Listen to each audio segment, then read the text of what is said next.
सुप्रजा रामपूर्वा सन्ध्या प्रवर्तते उत्तिष्ठ नरशार्दूला कर्तव्यं दैवमाह्निकम् उत्तिष्ठोत्तिष्ठ गोविन्द उत्तिष्ठ गरुडध्वजा उत्तिष्ठ कमलाकान्ता त्रैलोक्यं मङ्गलं कुरु मातः समस्त जगतां मधुकैटभारे वक्षो विहारिणि मनोहर दिव्यमूर्ते श्री स्वामी निश्रित जनप्रिय दानशीले श्री वेंकटेश दयते तव सुप्रभातम् तव सुप्रभातमरविन्दलोचने भवतु प्रसन्न मुख चन्द्रमण्डले विधिशङ्करेन्द्रवनिताभिरर्चिते वृषशैलनाद दयते दयानिधे अत्र्यादि सप्त ऋषयः समुपास्य सन्ध्याम् आकाश सिन्धु कमलानि मनोहराणि आदाय पादयुगमर्चयितं प्रपन्नाः शेषाद्रिशेखर विभो तव सुप्रभातम् पञ्चाननाब्ज भव षण्मुखवासवाद्याः त्रैविक्रमादिचरितं विबुधास्तुवन्ति भाषापतिः पठति वासरशुद्धिमारात् शेषाद्रिशेखर विभो तव सुप्रभातम् ईषत् प्रफुल्ल सरसीरुह नारिकेळ पूगद्रुमादि सुमनोहर पालिकानाम् आवाति मन्दमनिलसह दिव्यगन्धैः शेषाद्रिशेखर विभो तव सुप्रभातम् उन्मील्य नेत्रयुगमुत्तम पञ्जरस्ताः पात्रावशिष्ट कदलीस्थलपायसानि भुक्त्या सलीलमदखेळ सुखा पठन्ति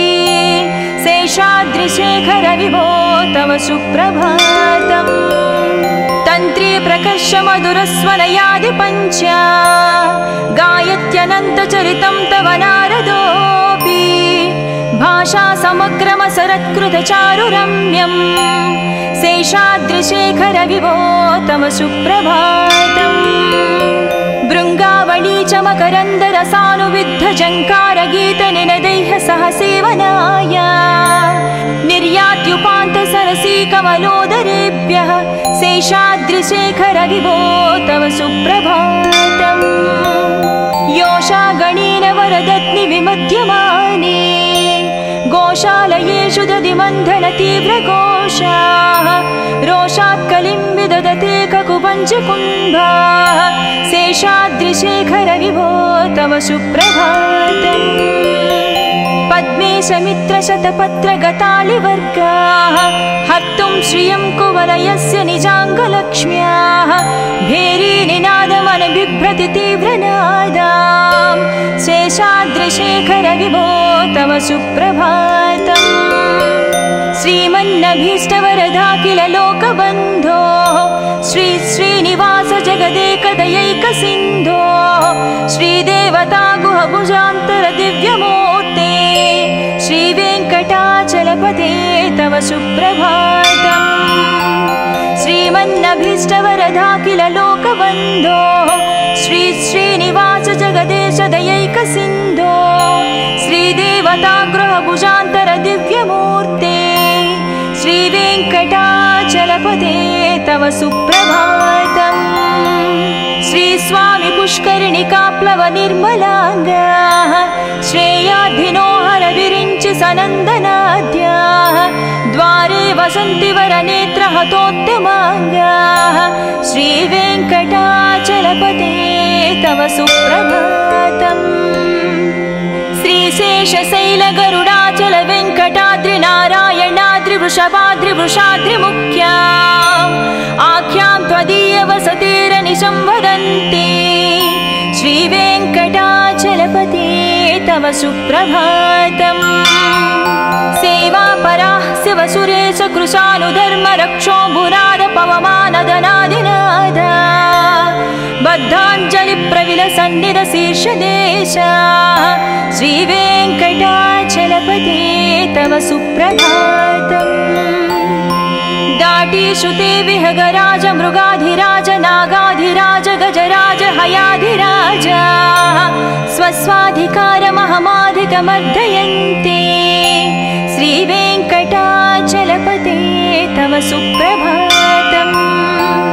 सूर्येन्दु भौम बुध वाक्पति काव्य सौर्य सद्भानुकेतु दिवि सत्परिसत्प्रधानाः त्वद्वासदापचरमावधि दासदासाः श्रीवेङ्कटाचलपते तव सुप्रभातम् तत्पादधूलिभरितस्फुरितोत्तमाङ्गा स्वर्गापवर्ग निरपेक्ष निजान्तरङ्गा कल्पागमाकलनया कुलताङ्गभन्ते श्रीवेङ्कटाचलपते तव सुप्रभातम् त्वद्गोपुराग्रशिखराणि निरीक्षमाणाः स्वर्गापवर्गपदवीं परमां श्रयन्तः मर्त्या मनुष्यभुवने मतिमाश्रयन्ते श्रीवेङ्कटाचलपते तव सुप्रभातम् श्रीभूमिनायक दयादिगुणामृताभे देवादिदेव जगदेश शरण्यमूर्ते श्रीमन्ननन्त गरुडाधिभिरर्चिताङ्घ्रे श्रीवेङ्कटाचलपते तव सुप्रभातम् श्रीपद्मनाभ पुरुषोत्तम वासुदेव वैकुण्ठमाधव जनार्दन चक्रपाणि श्रीवत्स चिह्न शरणागत पारिजात श्रीवेङ्कटाचलपते तव सुप्रभातम् कन्दर्पदर्पहर सुन्दर दिव्यमूर्ते कान्ताकुचाम्बुरुह कुट्मललोल दृष्टे कल्याण निर्मल गुणाकर दिव्यकीर्ते श्रीवेङ्कटाचलपते तव सुप्रभातम् मीनाकृते कमठकोल नृसिंहवर्णिन् स्वामिन् परस्वर तपोधन रामचन्द्र शेषांस राम यदुनन्दन कल्किरूप श्रीवेङ्कटाचलपते तव सुप्रभातम् येलालवङ्घगनसार सुगन्धितीर्थम् दिव्यं वियत्सरितु हेमघटेषु पूर्णम् धृत्वाद्धवैदिकशिखामणयः प्रहृष्टाः तिष्ठन्ति वेङ्कटपते तव सुप्रभातम् भास्वानुदीति विकचावि सरोरुहाणि सम्पूरयन्ति निनदैककुबो विहङ्गाः श्रीवैष्णवाः सतमर्धितमङ्गलास्ते धामाश्रयन्ति तव वेङ्कट सुप्रभातम् ब्रह्मादयास्सुरवरास्सु महर्षयस्ते सन्तः सनन्दनमुखास्त्वदयोगिवर्याः धामान्तिके तव हि मङ्गलवस्तु हस्ताः श्रीवेङ्कटाचलपते तव सुप्रभातम्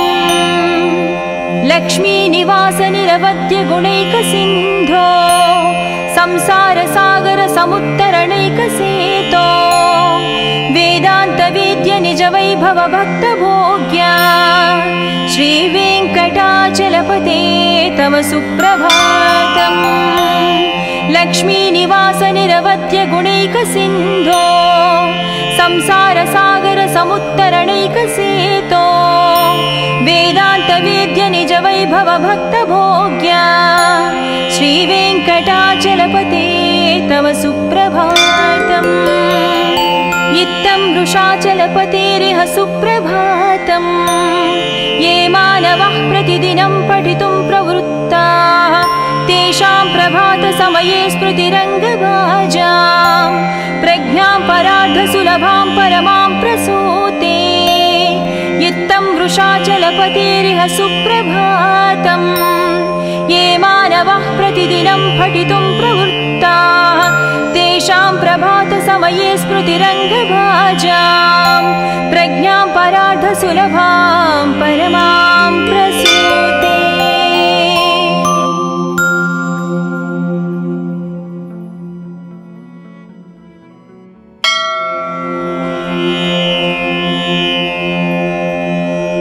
कौसल्या सुप्रजा रामपूर्वा सन्ध्या प्रवर्तते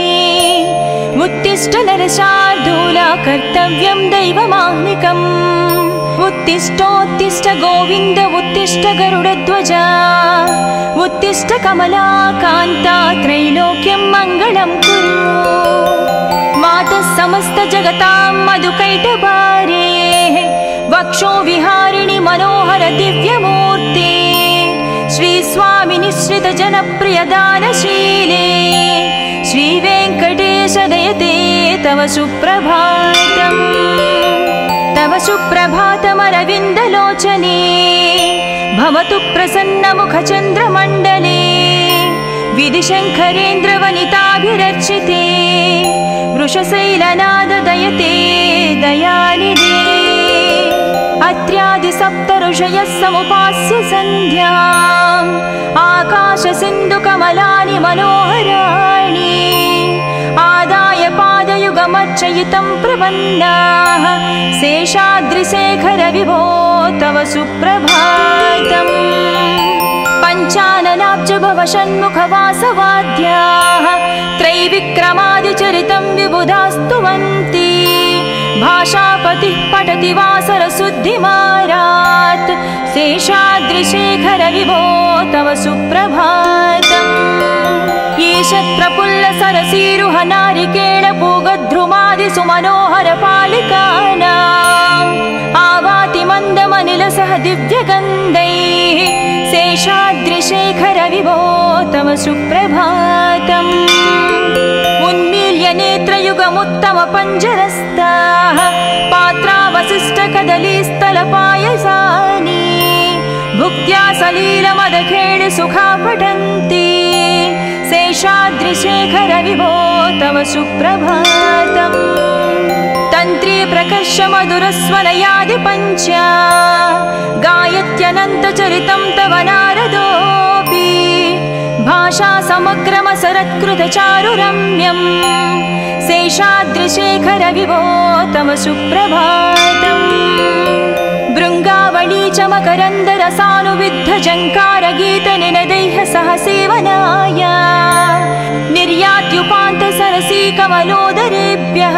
शेषाद्रिशेखर विभो तव सुप्रभातम्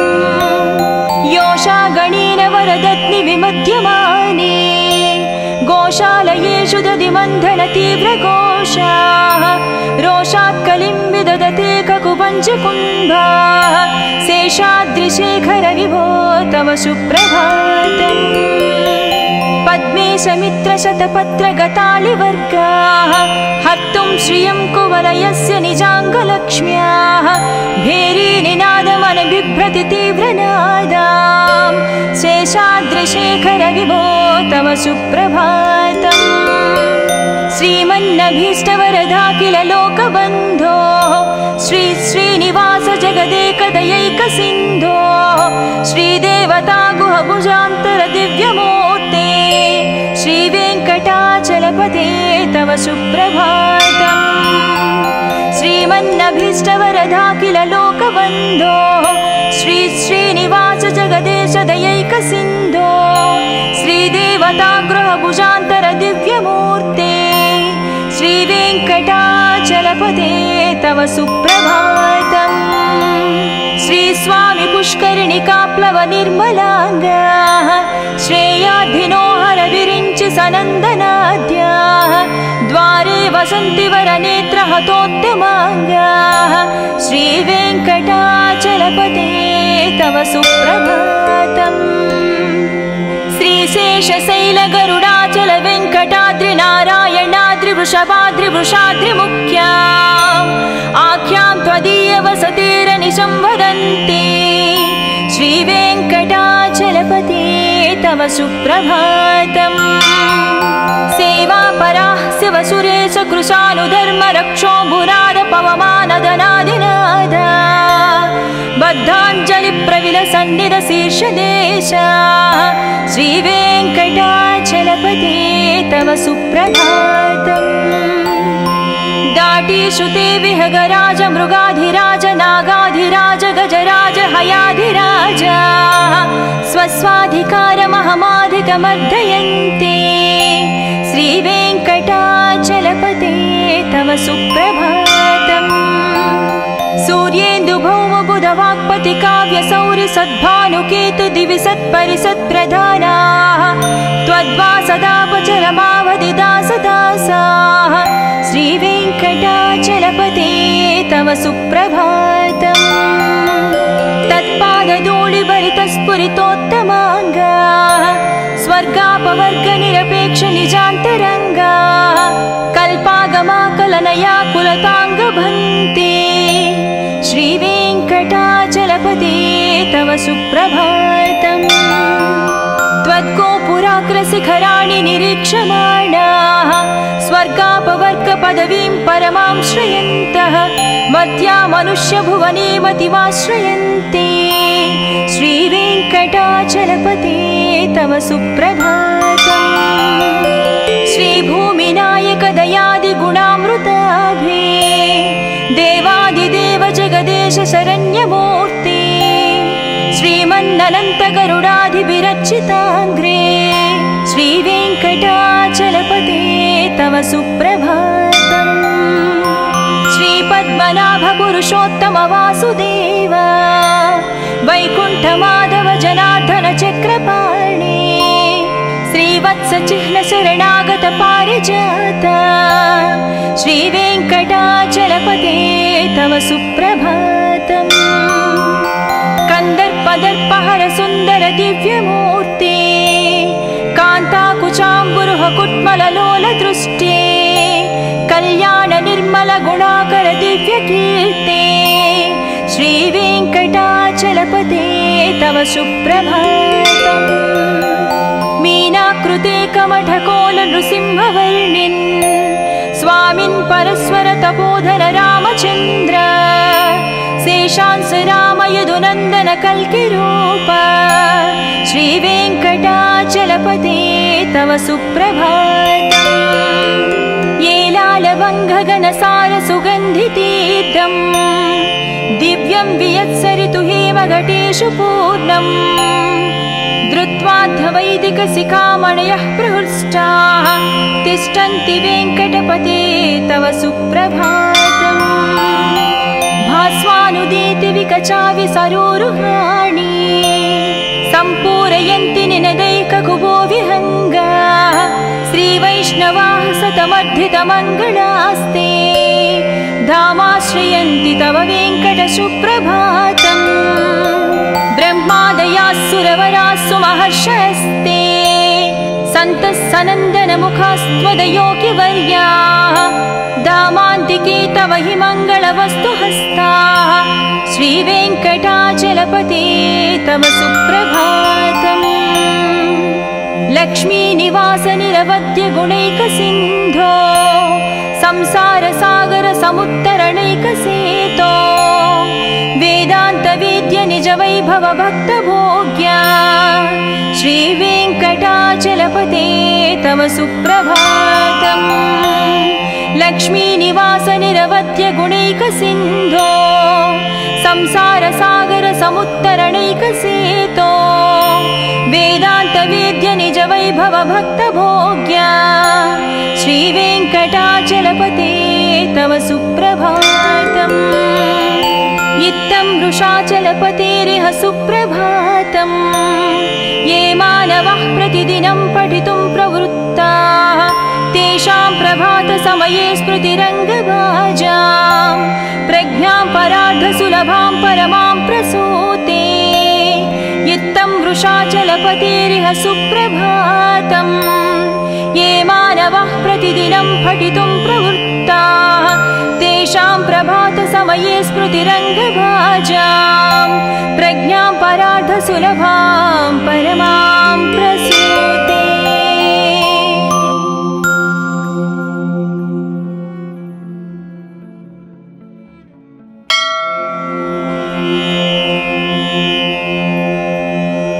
कौसल्या सुप्रजा रामपूर्वा सन्ध्या प्रवर्तते उत्तिष्ठ नरशार्दूला कर्तव्यं दैवमाह्निकम् उत्तिष्ठोत्तिष्ठ गोविन्द उत्तिष्ठ गरुडध्वजा उत्तिष्ठ कमलाकान्ता त्रैलोक्यं मङ्गलं कुरु मातः समस्त जगतां मधुकैटभारे वक्षो विहारिणि मनोहर दिव्यमूर्ते श्री स्वामी निश्रित जनप्रिय दानशीले श्रीवेङ्कटेश दयते तव सुप्रभातम् तव सुप्रभातमरविन्दलोचने भवतु प्रसन्नमुखचन्द्रमण्डले विधिशङ्करेन्द्रवनिताभिरर्चिते वृषशैलनाददयते दयानिधे अत्र्यादिसप्तऋषयः समुपास्य सन्ध्याम् आकाशसिन्धुकमलानि मनोहराणि आदाय पादयुगमर्चयितं प्रपन्नाः शेषाद्रिशेखरविभो तव सुप्रभातम् पञ्चाननाब्जभवषण्मुखवासवाद्याः त्रैविक्रमादिचरितं विबुधास्तुवन्ति भाषापतिः पठति वासरशुद्धिमारात् शेषाद्रिशेखरविभो तव सुप्रभातम्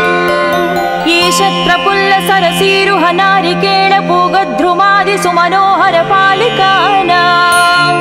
आवाति मन्दमनिलसह दिव्यगन्धैः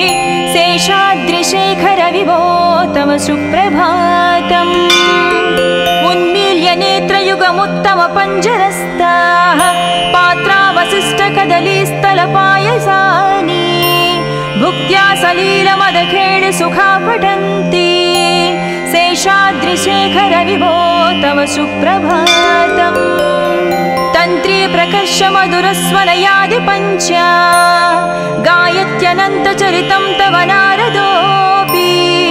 भाषा समग्रमसरत्कृतचारुरम्यम् शेषाद्रिशेखरविभो तव सुप्रभातम् भृङ्गावळी च मकरन्दरसानुविद्धजङ्कारगीतनिनदैः सह सेवनाय निर्यात्युपान्तसरसीकमलोदरेभ्यः शेषाद्रिशेखरविभो तव सुप्रभातम् योषागणेन वरदत्नि विमध्यमाने गोशालयेषु दधिमन्थनतीव्रघोषाः रोषात् कलिं विदधते ककुपञ्चकुम्भाः शेषाद्रिशेखरविभो तव सुप्रभातम् पद्मेशमित्रशतपत्रगतालिवर्गाः हर्तुं श्रियं कुवलयस्य निजाङ्गलक्ष्म्याः भेरीनिनादमनबिभ्रति तीव्रनादाम् शेषाद्रिशेखरविभो तव सुप्रभातम् श्रीमन्नभीष्टवरदाखिल लोकबन्धो श्री श्रीनिवास जगदेकदयैकसिन्धो श्रीदेवता गुहभुजान्तर दिव्यमूर्ते श्रीवेङ्कटाचलपते तव सुप्रभातम् श्रीमन्नभीष्टवरदाखिल लोकबन्धो श्री श्रीनिवास जगदेश दयैकसिन्धो श्रीदेवता गृहभुजान्तर दिव्यमूर्ते श्रीवेङ्कटाचलपते तव सुप्रभातम् श्रीस्वामि पुष्करिणिकाप्लव निर्मलाङ्गाः श्रेयाधिनो हरविरिञ्चि सनन्दनाद्याः द्वारे वसन्ति वरनेत्रहतोत्तमाङ्गाः श्रीवेङ्कटाचलपते तव सुप्रभातम् श्रीशेषशैलगरुडाचल वेङ्कटाद्रिनारायणाद्रिवृषभाद्रिवृषाद्रिमुख्या आख्यां त्वदीयवसतेरनिशं वदन्ति श्रीवेङ्कटाचलपते तव सुप्रभातम् सेवापराः शिवसुरेश कृशानुधर्मरक्षोऽम्बुनाद पवमानदनादिनाद बद्धाञ्जलिप्रविलसन्निधशीर्षदेशा श्रीवेङ्कटाचलपते तव सुप्रभातम् दाटीश्रुते विहगराज मृगाधिराज नागाधिराज गजराज हयाधिराज स्वस्वाधिकारमहमाधिकमर्दयन्ते श्रीवेङ्कटाचलपते तव सुप्रभातम् सूर्येन्दुभौमबुधवाक्पति काव्यसौरि सद्भानुकेतु दिवि सत्परिसत्प्रधानाः त्वद्वासदापचरमावधिदासदासाः श्रीवेङ्कटाचलपते तव सुप्रभातम् तत्पादधूलिभरितस्फुरितोत्तमाङ्गाः स्वर्गापवर्गनिरपेक्षनिजान्तरङ्गाः कल्पागमाकलनया कुलताङ्गभन्ते श्रीवेङ्कटा तव सुप्रभातम् त्वद्गोपुराग्रशिखराणि निरीक्षमाणाः स्वर्गापवर्गपदवीं परमां श्रयन्तः मर्त्या मनुष्यभुवने मतिमाश्रयन्ते श्रीवेङ्कटाचलपते तव सुप्रभातम्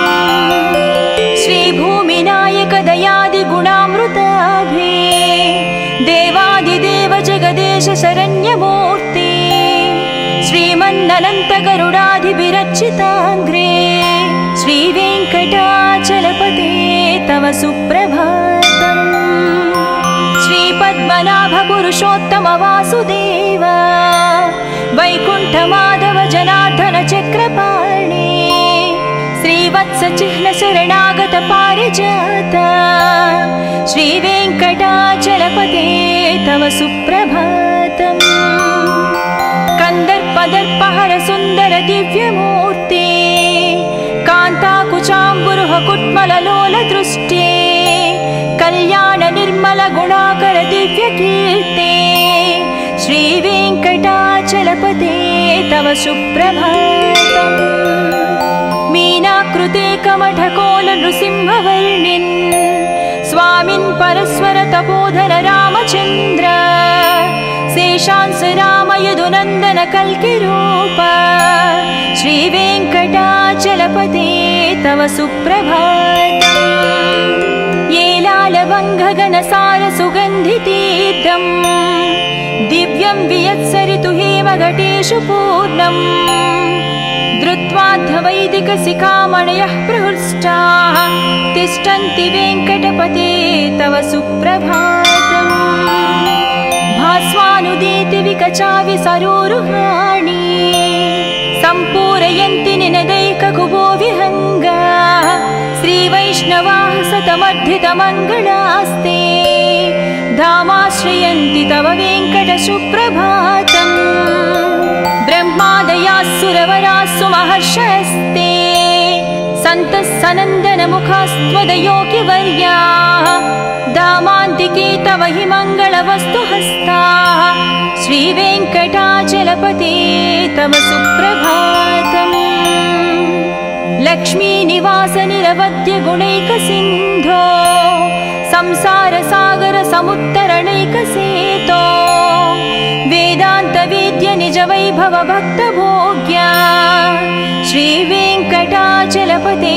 तव सुप्रभातम् लक्ष्मीनिवास निरवध्य गुणैकसिन्धो संसारसागर समुत्तरणैकसेतो वेदान्तवेद्य निज वैभव भक्तभोग्या श्रीवेङ्कटाचलपते तव सुप्रभातम् इत्थं वृषाचलपतेरिह सुप्रभातम् ये मानवः प्रतिदिनं पठितुं प्रवृत्ताः तेषां प्रभातसमये स्मृतिरङ्गभाजां प्रज्ञां परार्धसुलभां परमां प्रसूते इत्थं वृषाचलपतेरिह सुप्रभातम् ये मानवः प्रतिदिनं पठितुं प्रवृत्ताः तेषां प्रभातसमये स्मृतिरङ्गभाजां प्रज्ञां परार्धसुलभां परमां प्रसूते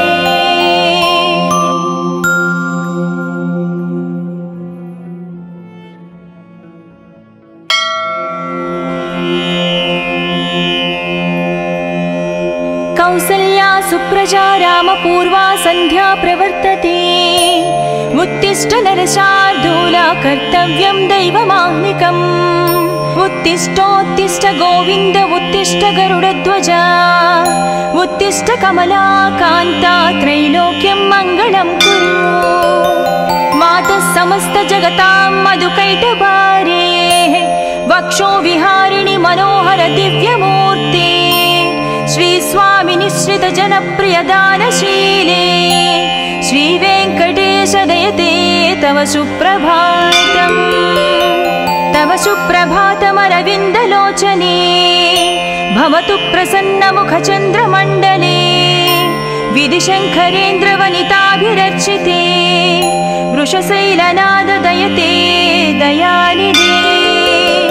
अत्र्यादिसप्तऋषीणां ऋषयः समुपास्य सन्ध्याम् आकाशसिन्धुकमलानि मनोहराणि आदाय पादयुगमर्चयितं प्रपन्नाः शेषाद्रिशेखर विभो तव सुप्रभातम् पञ्चाननाब्जभवषण्मुखवासवाद्याः त्रैविक्रमादिचरितं विबुधास्तुवन्ति भाषापतिः पठति वासरशुद्धिमारात् शेषाद्रिशेखर विभो तव सुप्रभातम् ईशत्प्रफुल्लसरसीरुह नारिकेळपूगद्रुमादिसुमनोहरपालिकानाम् आवाति मन्दमनिलसह दिव्यगन्धैः शेषाद्रिशेखर विभो तव सुप्रभातम् उन्मील्य नेत्रयुगमुत्तमपञ्जरस्ताः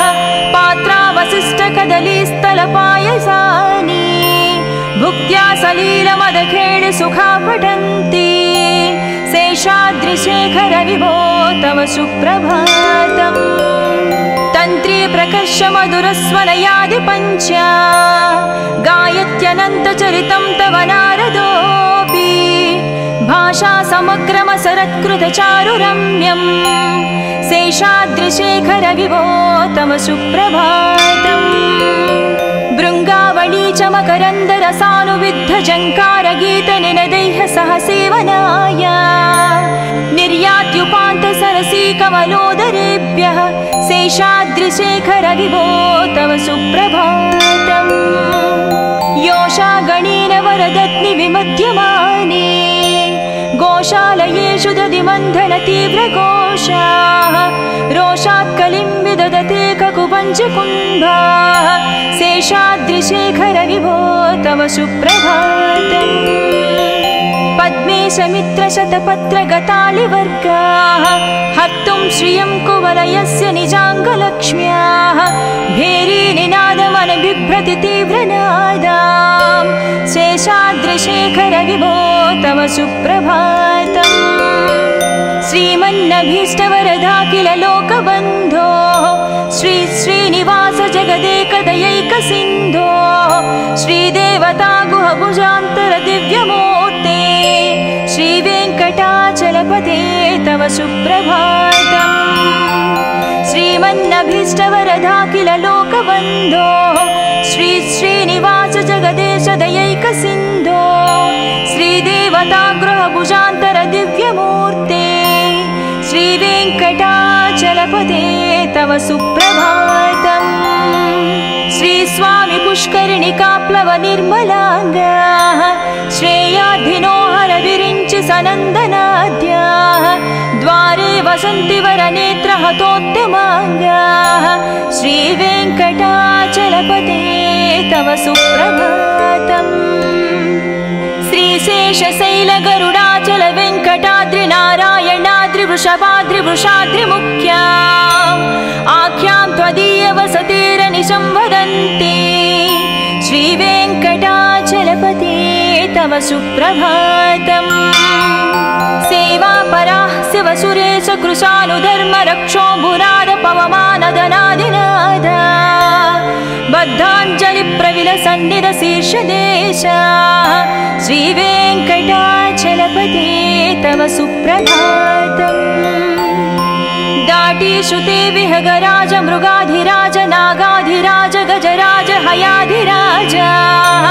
स्वस्वाधिकारमहमाधिकमर्दयन्ते श्रीवेङ्कटाचलपते तव सुप्रभातम् सूर्येन्दुभौमबुधवाक्पति काव्यसौरि सद्भानुकेतु दिवि सत्परिसत्प्रधानाः त्वद्वासदापचरमावधिदासदासाः श्रीवेङ्कटाचलपते तव सुप्रभातम् तत्पादधूलिभरितस्फुरितोत्तमाङ्गाः स्वर्गापवर्गनिरपेक्ष निजान्तरङ्गाः कल्पागमाकलनया कुलताङ्गभन्ते श्रीवेङ्कटाचलपते तव सुप्रभातम् त्वद्गोपुराग्रशिखराणि निरीक्षमाणाः स्वर्गापवर्गपदवीं परमां श्रयन्तः मर्त्या मनुष्यभुवने मतिमाश्रयन्ते श्रीवेङ्कटाचलपते तव सुप्रभातम् श्रीभूमिनायक दयादिगुणामृताभे देवादिदेव जगदेश शरण्यमूर्ते श्रीमन्ननन्त गरुडाधिविरचिताग्रे श्रीवेङ्कटाचलपते तव सुप्रभातम्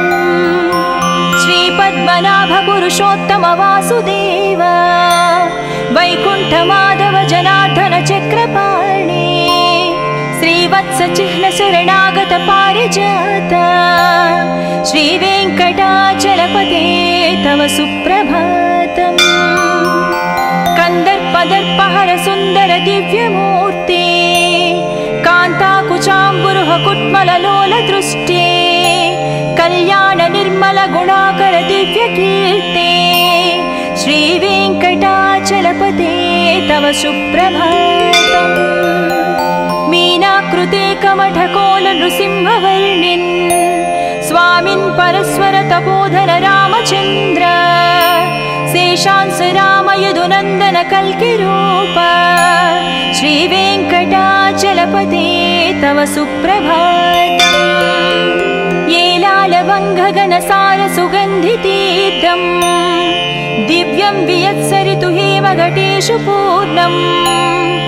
धृत्वाद्धवैदिकशिखामणयः प्रहृष्टाः तिष्ठन्ति वेङ्कटपते तव सुप्रभातम् भास्वानुदीति विकचाविसरोरुहाणि सम्पूरयन्ति निनदैककुबो विहङ्गा श्रीवैष्णवाः सतमर्धितमङ्गलास्ते धामाश्रयन्ति तव वेङ्कटसुप्रभातम् ब्रह्मादयास्सुरवरास्सु महर्षयस्ते सन्तः सनन्दनमुखास्त्वदयोगिवर्याः दामान्तिके तव हि मङ्गलवस्तुहस्ताः श्रीवेङ्कटाचलपते तव सुप्रभातम् लक्ष्मीनिवास निरवद्य गुणैकसिन्धो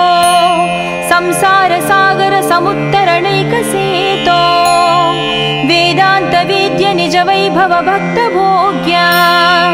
श्रीवेङ्कटाचलपते तव सुप्रभातम् लक्ष्मीनिवास निरवद्य गुणैकसिन्धो संसारसागर समुत्तरणैकसेतो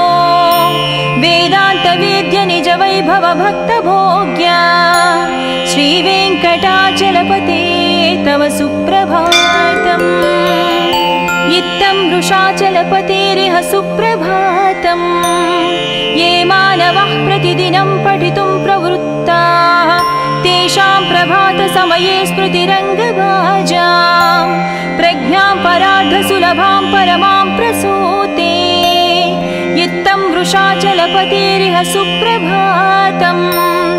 ये मानवः प्रतिदिनं पठितुं प्रवृत्ताः तेषां प्रभातसमये स्मृतिरङ्गभाजां प्रज्ञां परार्धसुलभां परमां प्रसूते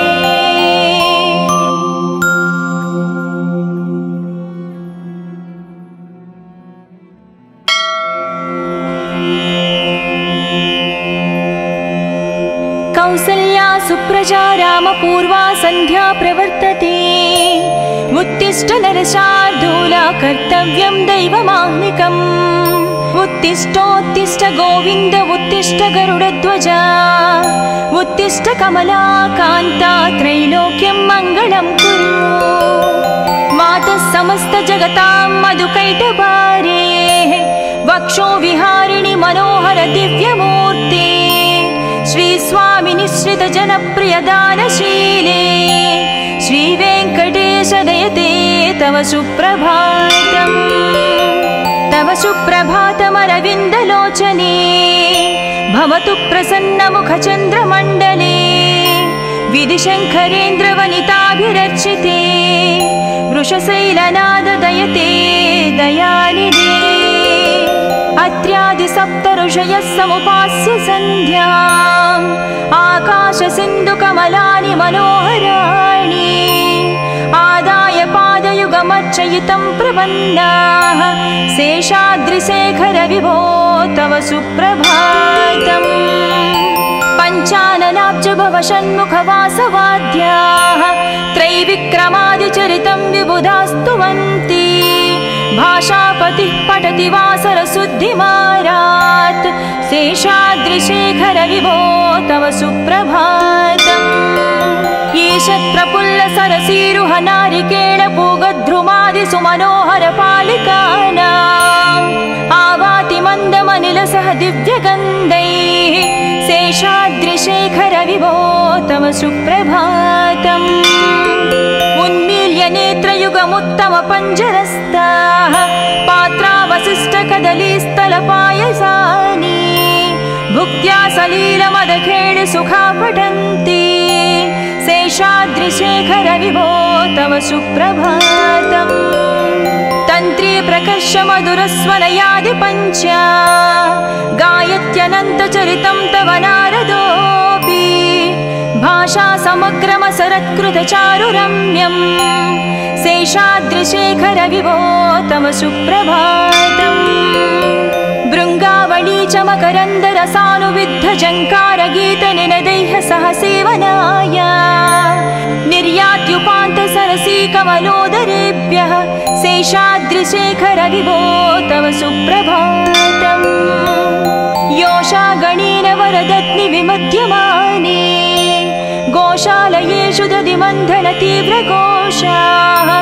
रोषात् कलिं विदधते ककुपञ्चकुम्भाः शेषाद्रिशेखर विभो तव सुप्रभातम् पद्मेशमित्रशतपत्रगतालिवर्गाः हर्तुं श्रियं कुवलयस्य निजाङ्गलक्ष्म्याः भेरीनिनादमनबिभ्रति तीव्रनादाम् शेषाद्रिशेखर विभो तव सुप्रभातम् श्रीमन्नभीष्टवरदाखिल लोकबन्धो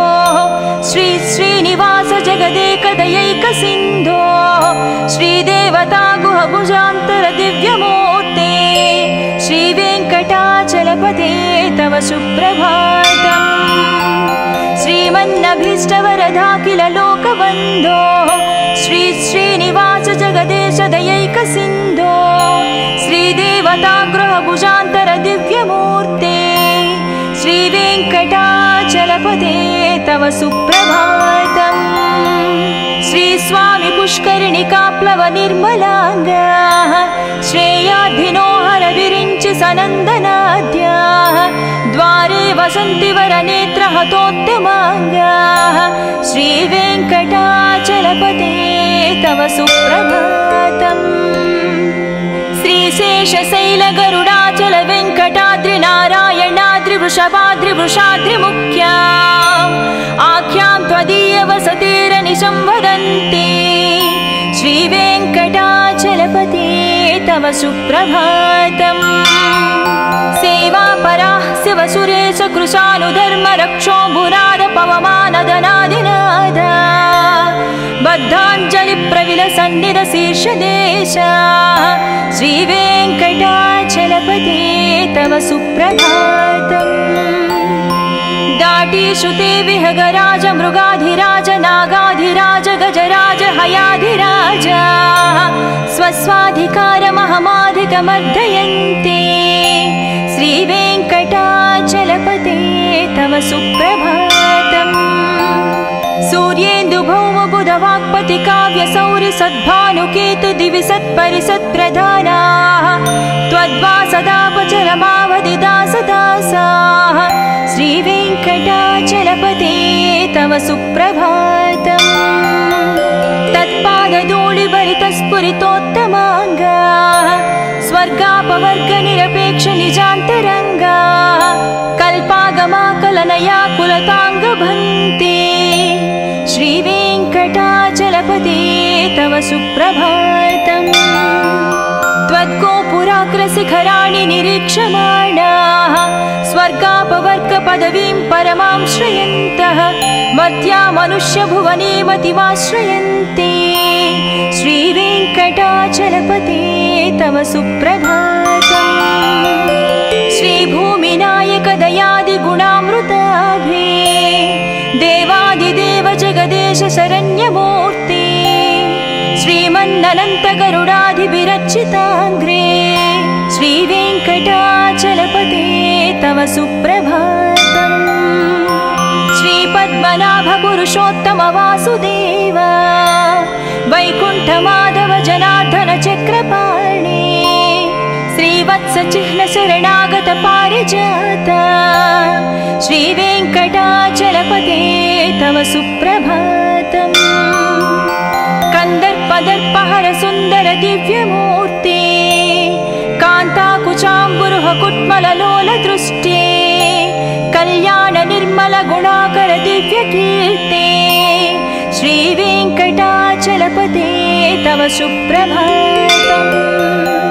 मीनाकृते कमठकोल नृसिंहवर्णिन् स्वामिन् परस्वर तपोधन रामचन्द्र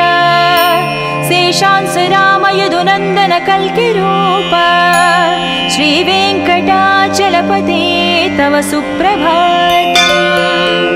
येलालवङ्घगणसार सुगन्धितीर्थम् दिव्यं वियत्सरितु हेमघटेषु पूर्णम् धृत्वाद्धवैदिकशिखामणयः प्रहृष्टाः तिष्ठन्ति वेङ्कटपते तव सुप्रभातम्।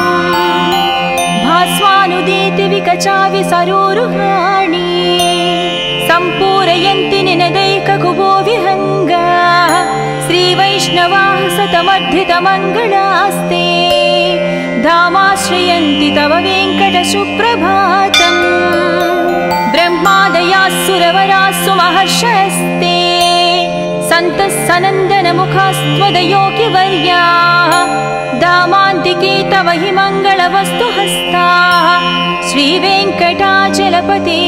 तव सुप्रभातम्। लक्ष्मीनिवास निरवध्य गुणैकसिन्धो संसारसागर समुत्तरणैकसेतो वेदान्तवेद्य निज वैभव भक्तभोग्या श्रीवेङ्कटाचलपते तव सुप्रभातम्। लक्ष्मीनिवास निरवध्य गुणैकसिन्धो संसारसागर समुत्तरणैकसेतो वेदान्तवेद्य निज वैभव भक्तभोग्या श्रीवेङ्कटाचलपते तव सुप्रभातम्। इत्थं वृषाचलपतेरिह सुप्रभातम्। ये मानवः प्रतिदिनं पठितुं प्रवृत्ताः तेषां प्रभातसमये स्मृतिरङ्गभाजां प्रज्ञां परार्धसुलभां परमां प्रसूते। इत्थं वृषाचलपतेरिह सुप्रभातम्। ये मानवः प्रतिदिनं पठितुं प्रवृत्ताः तेषां प्रभातसमये स्मृतिरङ्गभाजां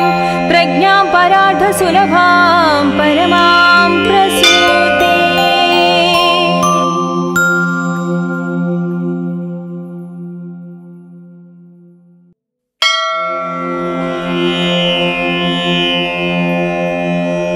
कौसल्या सुप्रजा रामपूर्वा सन्ध्या प्रवर्तते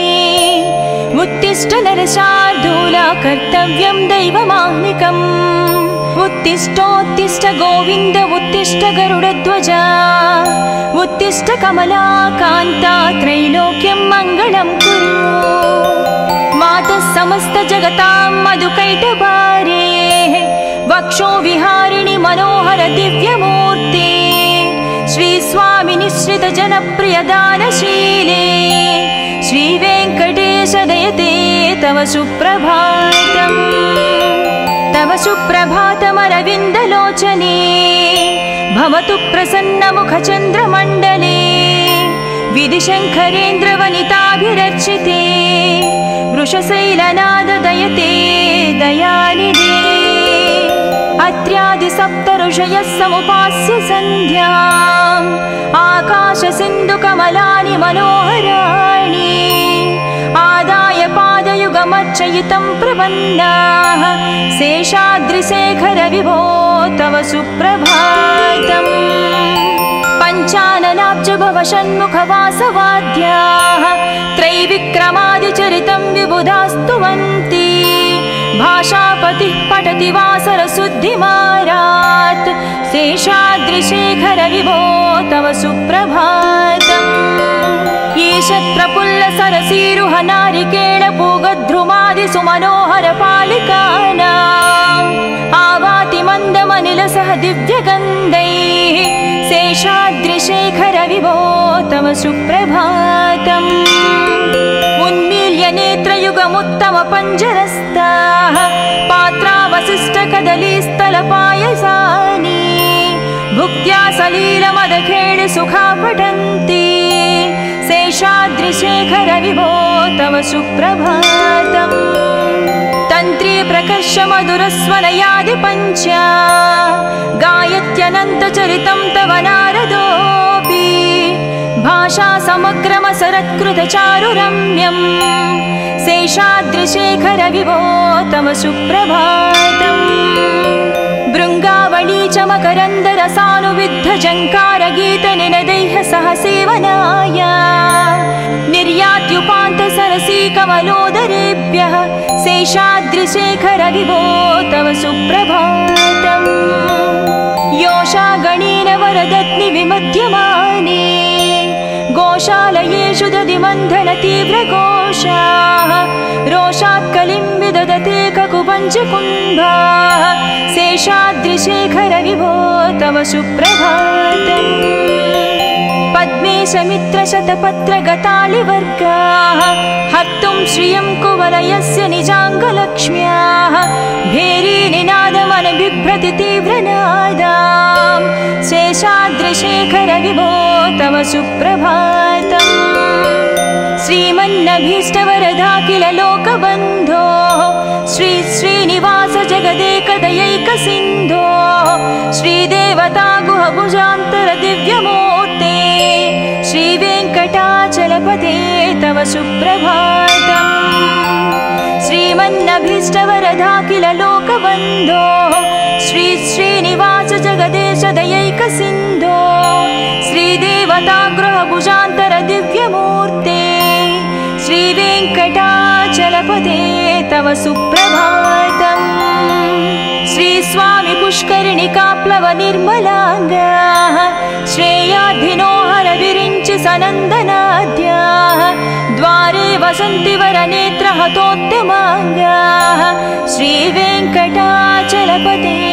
तव सुप्रभातम् श्रीशेषशैलगरुडाचल वेङ्कटाद्रि नारायणाद्रि वृषभाद्रि वृषाद्रिमुख्या आख्यां त्वदीयवसतिरनिशं वदन्ति श्रीवेङ्कटाचलपते तव सुप्रभातम् सेवापराः शिवसुरेश कृशानुधर्मरक्षोऽम्बुराद पवमानदनादिनादा बद्धाञ्जलिप्रविलसन्निधशीर्षदेशा श्रीवेङ्कटाचलपते तव सुप्रभातम् दाटीषुते विहगराज मृगाधिराज नागाधिराज गजराज हयाधिराज स्वस्वाधिकारमहमाधिकमर्दयन्ते श्रीवेङ्कटाचलपते तव सुप्रभातम् सूर्येन्दुभौमबुधवाक्पति काव्यसौरि सद्भानुकेतु दिवि सत्परिसत्प्रधानाः त्वद्वासदापचरमावधिदासदासाः श्रीवेङ्कटाचलपते तव सुप्रभातम् तत्पादधूलिभरितस्फुरितोत्तमाङ्गाः स्वर्गापवर्गनिरपेक्ष निजान्तरङ्गाः कल्पागमाकलनया कुलताङ्गभन्ते श्रीवेङ्कटाचलपते तव सुप्रभातम् त्वद्गोपुराग्रशिखराणि निरीक्षमाणाः स्वर्गापवर्गपदवीं परमां श्रयन्तः मर्त्या मनुष्यभुवने मतिमाश्रयन्ते श्रीवेङ्कटाचलपते तव सुप्रभातम् श्रीभूमिनायक दयादिगुणामृताभे देवादिदेव जगदेश शरण्यमूर्ते श्रीमन्ननन्त गरुडाधिभिरर्चिताङ्घ्रे श्रीवेङ्कटाचलपते तव सुप्रभातम् श्रीपद्म पद्मनाभ पुरुषोत्तम वासुदेव वैकुण्ठ माधव जनार्दन चक्रपाणि श्रीवत्स चिह्न शरणागत पारिजात श्रीवेङ्कटाचलपते तव सुप्रभातम् कंदर्पदर्पहर सुन्दर दिव्यमूर्ते कान्ताकुचाम्बुरुह कुट्मललोल दृष्टे कल्याण निर्मल गुणाकर दिव्यकीर्ते श्रीवेङ्कटाचलपते तव सुप्रभातम् मीनाकृते कमठकोल नृसिंहवर्णिन् स्वामिन् परस्वर तपोधर रामचन्द्र शेषांस राम यदुनन्दन कल्किरूप श्रीवेङ्कटाचलपते तव सुप्रभातम् येलालवङ्घगनसार सुगन्धितीर्थम् दिव्यं वियत्सरितु हेमघटेषु पूर्णम् धृत्वाद्धवैदिकशिखामणयः प्रहृष्टाः तिष्ठन्ति वेङ्कटपते तव सुप्रभातम् भास्वानुदीति विकचाविसरोरुहाणि सम्पूरयन्ति निनदैककुबो विहङ्गाः श्रीवैष्णवाः सतमर्धितमङ्गलास्ते धामाश्रयन्ति तव वेङ्कट सुप्रभातम् ब्रह्मादयास्सुरवरास्सु महर्षयस्ते सन्तः सनन्दनमुखास्त्वदयोगिवर्याः धामान्तिके तव हि मङ्गलवस्तु हस्ताः श्रीवेङ्कटाचलपते तव सुप्रभातम् लक्ष्मीनिवास निरवद्य गुणैकसिन्धो संसारसागर समुत्तरणैकसेतो वेदान्तवेद्य निज वैभव भक्तभोग्या श्रीवेङ्कटाचलपते तव सुप्रभातम् लक्ष्मीनिवास निरवद्य गुणैकसिन्धो संसारसागर समुत्तरणैकसेतो वेदान्तवेद्य निज वैभव भक्तभोग्या श्रीवेङ्कटाचलपते तव सुप्रभातम् इत्थं वृषाचलपतेरिह सुप्रभातम् ये मानवः प्रतिदिनं पठितुं प्रवृत्ताः तेषां प्रभातसमये स्मृतिरङ्गभाजां प्रज्ञां परार्धसुलभां परमां प्रसूते इत्थं वृषाचलपतेरिह सुप्रभातम् ये मानवः प्रतिदिनं पठितुं प्रवृत्ताः तेषां प्रभातसमये स्मृतिरङ्गभाजां प्रज्ञां परार्धसुलभां